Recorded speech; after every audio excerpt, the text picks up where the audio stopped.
Ya. Hari ini kita akan membahas tentang konsep logika fuzzy buat teman-teman. Jadi konsep logika fuzzy ini adalah satu konsep yang berbicara tentang masalah ketidakpastian. Kemarin kan kita sudah mengenal ya bahwasanya proses penalaran itu ada yang sifatnya berdasarkan pada fakta yang hasilnya adalah iya dan tidak.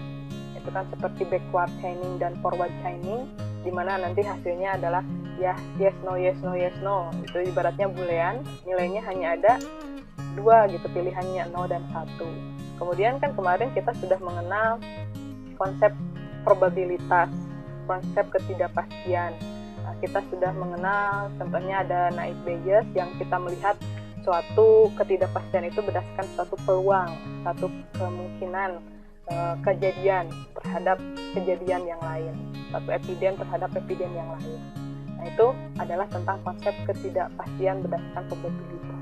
Nah, hari ini kita akan membahas lagi satu konsep logika yang baru namanya fuzzy logic. Ini merupakan satu konsep yang cukup populer, yang banyak dipergunakan orang dalam membangun berbagai macam sistem cerdas, baik yang sifatnya weak AI ataupun yang sudah strong AI gitu ya teman-teman.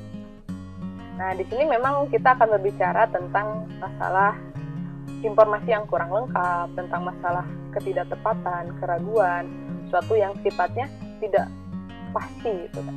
Karena memang di dalam kehidupan kita gitu kan ya, yang namanya kehidupan kita sehari-hari itu manusia itu jarang bisa menghitung sesuatu secara pasti gitu ya. Dan juga tidak bisa secara langsung melakukan suatu perhitungan untuk bisa menghitung berapa akurasi dari suatu kejadian. Biasanya kita akan melakukan suatu yang sifatnya refleks gitu kan, ataupun kita melakukan suatu yang sifatnya perkiraan-perkiraan yang mungkin menurut kita itu sudah bisa mewakili dari apa yang kita rasakan. Contohnya kalau teman-teman ditanya, udah belajar pengantar sistem cerdas tadi, udah ngerti tuh, lah gitu we.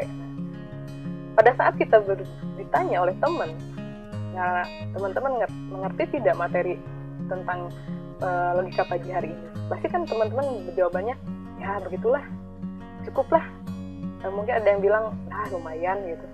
Ada juga mungkin yang bilang, ngerti lah. Ada juga mungkin yang bilang, riut gitu kan. Nah, pada saat kita berbicara riut sebagai jawabannya, itu kan pasti akan diterima kan, riut jawabannya. Tapi apakah teman-teman pada saat bilang riut itu, apakah itu sebagai jawaban iya atau jawaban tidak? Iya itu berarti mengerti, kalau tidak itu berarti tidak mengerti. Terus kalau sekarang teman-teman ditanya, mengerti tidak? Lumayan mengerti lah. Nah, lumayan itu seperti apa gitu kan? Apakah lumayan mengerti atau lumayan tidak mengerti gitu kan ya? Ataupun mungkin teman-teman kalau yang pasti mah mengerti tidak? Tidak. Oh, berarti kan dia sama sekali tidak mengerti apa yang dibahas hari ini. Ataupun pada saat yang nanya, kehesen tuh gampang. Berarti dia bisa gitu kan memahami materi tersebut. Kalau kita berbicara hanya pada logika boolean, iya dan tidak, memang gampang. Nilainya pasti. Tapi pada saat kita melihat pada kehidupan kita sehari-hari, ya, jawaban-jawaban atau informasi-informasi yang disuguhkan oleh manusia itu kadang-kadang memang tidak lengkap, tidak akurat gitu kan. Materi logika fuzzy teh gampang tuh, ya lumayan. Nah itu kan lumayan itu, apakah lumayan yang mendekati ke gampang ataukah lumayan yang mendekati ke susah? Nah itu yang perlu kita bisa pahami. Kalau manusia mungkin pada saat berbicara satu dengan yang lainnya, dengan adanya informasi yang kurang tepat itu mungkin mereka masih bisa mengolahnya. Tapi kalau kita sekarang memberikan informasi tersebut pada alat, pada komputer yang sifatnya terstruktur, nah itu kan pasti komputer pun akan kesulitan. Kalau komputernya disetting untuk menerima boolean, iya dan tidak, yes no, tapi sekarang dia dapat informasi yang setengah-setengah, nah komputer pasti akan susah untuk bisa menyelesaikannya, sehingga memang muncullah banyaknya konsep-konsep ketidakpastian. Kalau yang kemarin menggunakan naive Bayes kita sudah menggunakan teorema Bayes kita sudah berbicara tentang konsep probabilitas. peluang. Nah, sekarang di logika Fuzzy di sini kita akan berbicara tentang masalah kesamaran, logika yang sifatnya samar. Makanya disebutnya Fuzzy. Nah, di sini saya kasih 2 ilustrasi buat teman-teman untuk bisa membedakan mana yang probabilitas, mana yang Fuzzy gitu ya. Kalau yang di sini, ya, ini saya kasih 2 gambaran ya. Jadi ini gambarannya sama-sama. Bahwasanya seorang ilmuwan itu terdampar di Pulau Gersang tanpa air dan dia menemukan 1 peti kayu dan 1 peti besi. Isinya sama-sama 50 botol air mineral.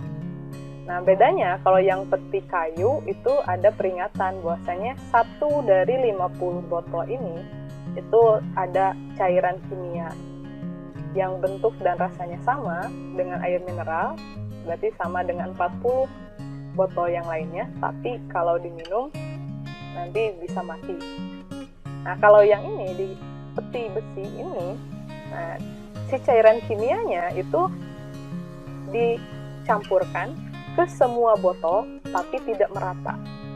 Berarti di sini kita tidak akan mati kalau hanya minum 1 botol, tapi kalau semua botolnya diminum, kita pasti akan mati. Nah, kalau kita lihat di sini kandungan cairan kimianya, kalau di sini kita itu kasus yang pertama ini kasus yang maksudnya kasus peluang atau probabilitas. Kenapa? Karena kita sudah bisa menghitung peluang kita untuk mati itu adalah 1/50. Berarti kalau kita salah mengambil botol, itu kita pasti akan mati. Dan itu peluangnya adalah 1/50 atau sekitar 0,02. Itu kan ada peluang ya, berarti ada peluang yang lain 49/50% bahwasanya kita akan, atau si profesor atau orang ini itu akan bisa selamat dengan meminum botol air mineral tersebut. Nah, tapi kalau yang ini, kandungan si cairan kimianya itu kan beda-beda. Kita tidak tahu mana botol yang bisa sekedar mabuk, mungkin, atau yang sekedar membuat kita pingsan, ataupun kalau kita sudah minum berapa botol bisa membuat kita mati. Nah, kalau ada suatu hal yang samar seperti ini dicampurkan secara tidak merata, nah itu adalah termasuk pada konsep fuzzy atau samar.